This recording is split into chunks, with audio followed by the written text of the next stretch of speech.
year. Then I didn't come again till 2019. All right. And even then, the difference, like in our crowd between 2016 and 2019, Ghana had completely developed. All right. From 2016 to 20, it was like a whole different place. And then I officially came 2021, coming up to 2022. And I remember the conversation with my mum specifically. She was not with it. She was not with it. Go. She was, you know, and it's so funny because everything she's told me about Ghana, I have experienced. Wow. I have experienced. Wow. And it's very interesting. However, the only thing I will say is that you make of it what you do with it. So for me, it's like, if you are determined to make it here, you will make it here. It doesn't matter what anybody tells you. Yeah. Thank you so much for joining. I really appreciate the love and support as always. As the previous video, you guys were amazing and you came back to enjoy the episode. Today we have a beautiful sister here. She's going to also share her story and transitioning back to Ghana and tell us more about herself and what she's doing on the continent. And yes, she has an amazing story to share with you. And I remain NAPPIE. Please don't forget to hit the subscribe button, hit the bell to get a notification anytime I post a video, so you will be the first person to watch.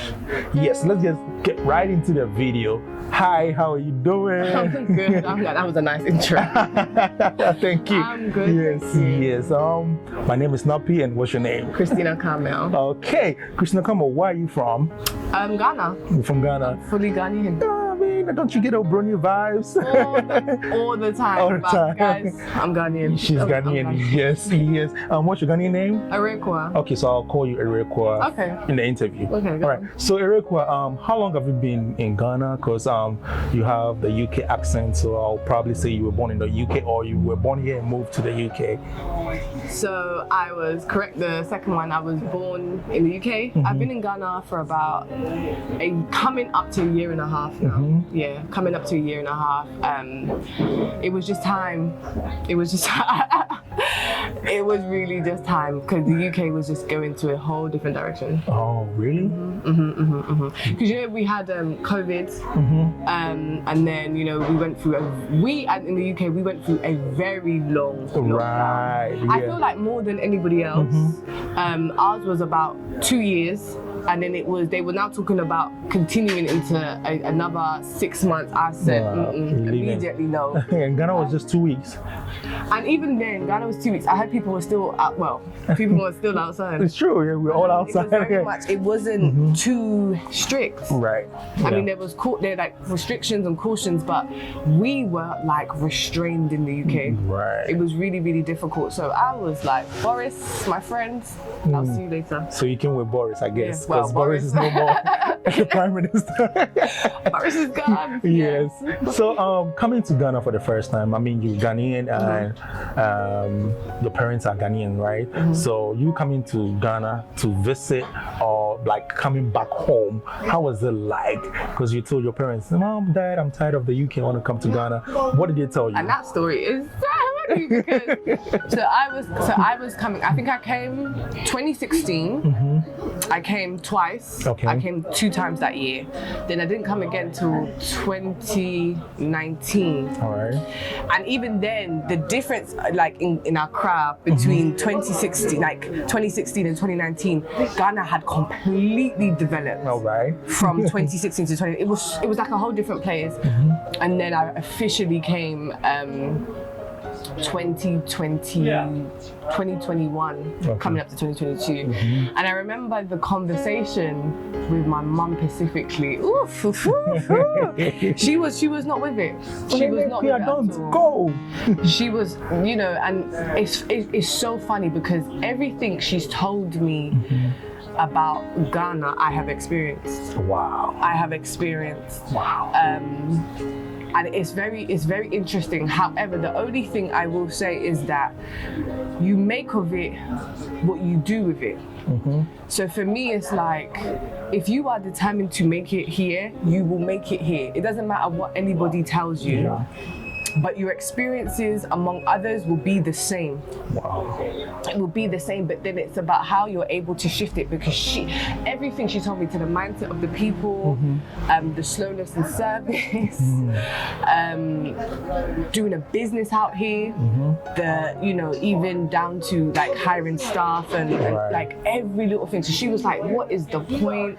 You know, she had left when she was 18 going on 19. Wow. Yeah, she moved to the UK. Ago. She did the whole, correct me if I'm wrong, because every time I tell a story, then she'll say it's not true, but she was doing, I think she was coming on like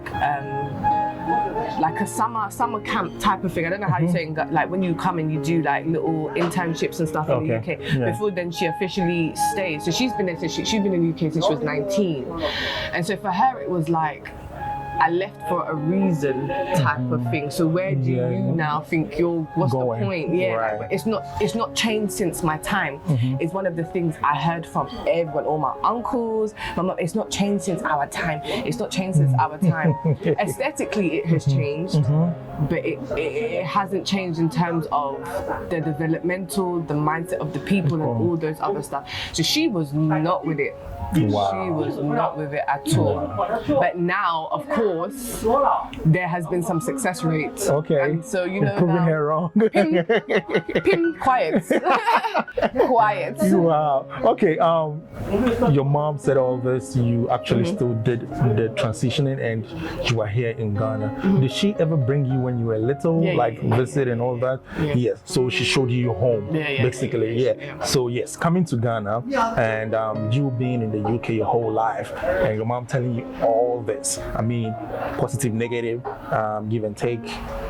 How did you feel about changing all these negativity or bringing things together to make it happen and prove her wrong? I think it's that bit of I have to prove. It wasn't just her, because it was my uncles, it was everybody. Friends, everyone. But you have to prove them wrong, because it's like, otherwise what was the point? Right, because, I told you so. Yeah, because it's like you could have gone anywhere in the world. So if you're gonna come back home, you need to make sure you come back home and you make it as impactful as possible. And I think a lot of people now, because of the amount of stuff I've been able to do while I'm here, now everybody wants to come. Wow. Now everybody wants to come back home. But my thing is, again, like I said, it's what you make of it. Because if you come here and you get caught up, as a lot of people do, in the Decemberness of it all and the relaxedness of it all, you can get caught up in the slowness and the slow paced, especially if you've come from the Western world that is so fast paced. This gives you a sense of peace, but you cannot sit in the peace too long, because you need to get on to hustling. And bills have to be paid, food needs to be made, like, so I think that's more so the differences now, I think. That's really amazing. Yes. Being here for a year and a half, what was your occupation back home in the UK? Oh, you're asking all the right questions. So, I was a qualified psychologist, and I actually worked in a clinical setting. So I worked for one of the biggest UK trust mental health services in England. So, and it was wow. It was one of the most craziest experiences of my life, actually. Without even getting too political, but you know, when I feel like as Black people, our success is always capped at a certain degree, especially in the Western world. Okay. And I feel like when you are ambitious and you want to progress, I feel like, me personally, I feel like sometimes in the Western world, the system is designed to keep us in a certain place. So it was very hard for me, and not just me, a lot of my colleagues, to progress. And how many in the UK, how many Black qualified psychologists are there really? There isn't many. And I can tell you that in the trust that I was working with, we were about on a good day, if all of us decided to show up to work, we were about 8 on a good day. Everybody else was white. Wow. Everybody was white, and they reminded us that we were the minority. And they would do certain things like make examples of us as young, black, ambitious people trying to get into a clinical setting. And that's why eventually I left, because the thing is, for me, it was like I was doing the whole creative stuff with the show on the side. I wasn't doing it. I was doing it alongside my my actual job. And eventually I left. Everybody else is still there. Well, 3 people are still there. Wow. Are you bringing them? So actually, they all want to come. They all actually want to come to Ghana. And actually, you see, because mental health is a developing conversation here in Ghana, and I think definitely there is room for. So we definitely had that conversation about seeing what we could do here. Awesome. Talking about your occupation, what are the things are you putting in place to? I mean, maybe you've started already, but what are you doing as bringing like the youth and changing certain things in Ghana? What are you doing about these things? Okay, so in terms of, so obviously I switched from psychology to journalism. Okay. I said, I can't do it. It was too much. It became too much. But however, so as of now, I do music marketing, A&Ring, and presenting. But what I do with the musicians is have those mental health conversations. Okay. It is so important, because I feel like it's not discussed in the industry. It's definitely not discussed in the industry, and a lot of musicians go through so much that they don't talk about. Right. So I feel like with the show that I have, VIP or Not, that is one of the biggest conversations that we have on there, which is mental health. Awesome. Yeah. Awesome. Now you've been here, you're enjoying life, you are doing a lot. Have you visited any African country apart from Ghana? Yes, so I went to, a couple of months ago, I was in Abidjan, and that was really an experience. It's funny, because when you go to different African countries, then you compare. You look at what Ghana has, and then you look at what other countries, you think, oh, but you come to realize that sometimes we do take Ghana for granted. Okay.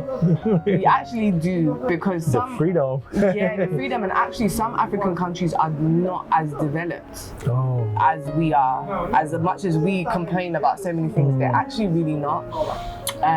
So that was one of the biggest wake-up calls. So yeah, been to Abidjan, South Africa. I really want to go to Kenya. Okay, you love it. Yeah, I really want to go to. I think that's the next place on my bucket list. Yeah, I've been to Kenya, I've been to Rwanda, I've been to Tanzania. How did you find it? It's amazing.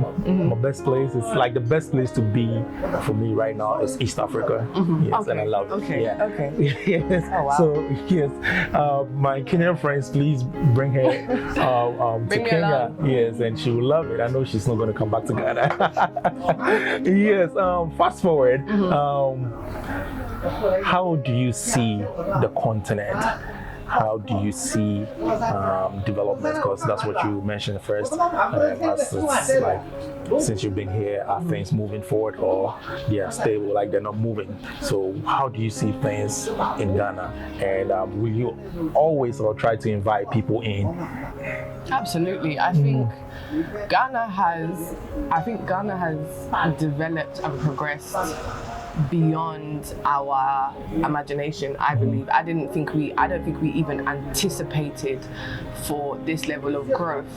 And you see that in certain sectors, because sometimes in certain sectors it feels as though we were not ready for this level of growth. Okay. For example, the service hospitality sector, I feel like, where people complain about service being slow, but I feel like now there's just an influx of restaurants. Okay. So it's like, now that the country's developed so much, we need to make sure that other sectors follow a suit, so that everything blooms so beautifully. But I think the country has developed and grown so from the time I was here 2016 to now. Ghana sometimes doesn't even feel like you're even in like completely in Africa. You could take a little bit of Spain. Like sometimes you if you've ever been to Spain and you go to the beach, sometimes like the strip feels like you're in a whole different.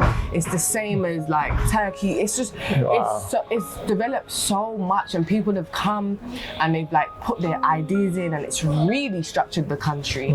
I can see that we're going in the right direction. I definitely encourage people to come home. I definitely encourage people to come home, but I definitely encourage, if you're coming home, come with a plan. Okay. Please come with a plan, because if you don't come with a plan and you just want to see how it goes, you'll be seeing how it goes for a very, very long time. For a very, very long time.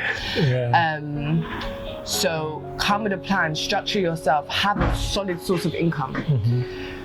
The country is getting expensive. We're not going to sugarcoat this thing. Yes. The country is getting expensive. Have a financial plan, finance, accommodation, solid source of income, and then you'll be fine. Yes. This is what we always say. Ghana is not cheap, as you guys see. Oh, I'm coming to Africa. I know Africa, my dollars, my pound will work it out here. No, it will finish. It will finish. So please be financially stable, and also whenever you come, like ask questions. Let the locals lead you so you can get through it. Okay. Yes. Now we are coming to what your mom said. We're coming back to what your mom said. All right. Have you felt any cultural shock? That's what everyone says. Like, this is what my mom said, and I've seen it, and it's working. It's still like hard to change. Let's put a mindset on the side. Like, let's be physical. What is apart it? from mindset? Yes. Because mindset to me is the biggest thing. It's the first thing to talk about. Because other than that, cultural shocks. I mean, there hasn't really been, because I've been coming here as a child. I don't think for me there is any real, what the slowness in service and those, but I think that's just mindset of the people. I think it's the mindset of we're sometimes it just feels like we're worlds apart, you know? It really sometimes feels like we're worlds apart, and it's like, we, like, from the Western world, everything is fast paced, including thinking. So it's like, if it's not A, it's B, if it's not B, it's C. But sometimes in Ghana, they can go from A to H and have skipped everything else, and you know, come back to A. And it's like, when you've come from the Western world, to slow down is to slow yourself down. You have to retrain. It's not something that is just gonna happen overnight. We run for the bus, we run for the train. Like, you want to get somewhere, you will run. Otherwise, you will be late for work. But I think, so to now slow down and I think that's the main, like, culture shocks for me. Because if not for that, I think everything else you can navigate. Wow. Yeah. That's awesome. All right, that's amazing, guys. Christina is actually giving us out the best, and I mean, you should come and try it too. Okay, talking about culture shocks and the mindsets of the people in Africa, I mean, Ghana, what is one thing that you wish to say if your voice could be heard in the whole of Ghana to change these things? What is one thing that you would say to change? Oh, you've got the questions, you've got the questions. One thing I always say, I've always said that we have the source. I've said this, and what I mean by we have the source is that we are the culture. We have all, like, I couldn't tell you, like, even when it pertains to things like music, for example, like with the music industry, and I've said this so many times, do you know how many artists come to Ghana to complete albums who are not Ghanaians? They go and tuck themselves, as we speak, there's even some in this country today, they tuck themselves in a corner, finish their music, and they go on platforms. Burna Boy has spoken about he had an interview and they said, like, what is your, like, highlight of the year? On mentioned God is in Ghana. And he said Ghana. Like, Ghana was one of the first things we had. Man, starting the year, going to Ghana. Why Ghana? Because like that's the only place I have like actual genuine peace. Okay. You get me? It's like when you go to like Labadi Beach and then you're looking in the water, man. And then like you see there's this line at the end where it's like it separates the sky from the water. I feel like that's where God lives. So you started in Ghana. Yeah. You got your peace, and then where next? I go on mad robot mode, where it's like I'll do like 4 shows a day. Right, yeah, right? yeah. At the end, I'll just break down. The totally, robot breaks. Yeah. And then that's when I go to One Ghana. of the first things, we have always had it. We are the culture, but we need to start believing in ourselves and stop looking at other people for the answers. I think we stray too much to look at others, and we love comparison. It's true. Oh, we love comparison. And I think if we just spent the time focusing on ourselves and having the confidence, do you know how, like we're up there in terms of like year of return, everybody's come home, but we could be dominating every industry, every sector, we need to start having the confidence, we need to start believing in ourselves, because if we don't start believing in ourselves, why do we expect people to believe in us? Like honestly, we don't know how much power we have, and sometimes it's very frustrating. Yeah. Wow. It's deep.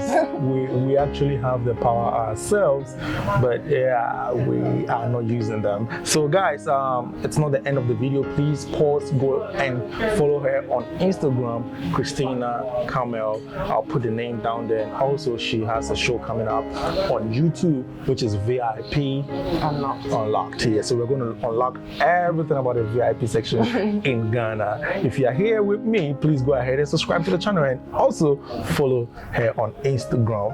I hope you don't mind. Yes. Because people will come, hello. Oh no, people have been coming, hello, hi. And I was even saying, somebody messaged me like, oh, because of you, I pushed back my plans. I was planning to move to Ghana, but I had to go back and replan. And I was like, you see, God is good, because you would have come here and you would have gone back.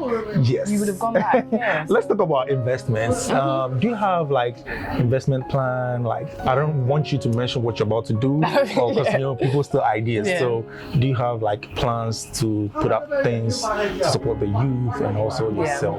So I think the first thing for me was to do the show. So VIP Unlocked was to really put on people, and then to hire staff, because the whole production team, everybody was from the continent, was from Ghana. That was fun, but that was one of my main things, because I didn't want to like export. I didn't want to do the whole, you know, people try and work with their own people, it doesn't work, and then in the end they just hire people that they feel like is from the Western world because of quality. It's not necessary. You just patience. Yeah, people learn on the job. Yeah, patience. So that was one of my main things. And then with the stuff that I do within like the music industry, I also provide, because I work with a lot of already established artists. Oh, okay. Yeah, so, and it's mostly Nigerians. So when I came to Ghana, it was about working with the Ghana artists and also working with up and coming artists as well. So providing consultations for them about the music industry, the music business, music law, every aspect of the industry. Because sometimes with us, we know how to give music, but the business side of it is we don't understand. So it's just education.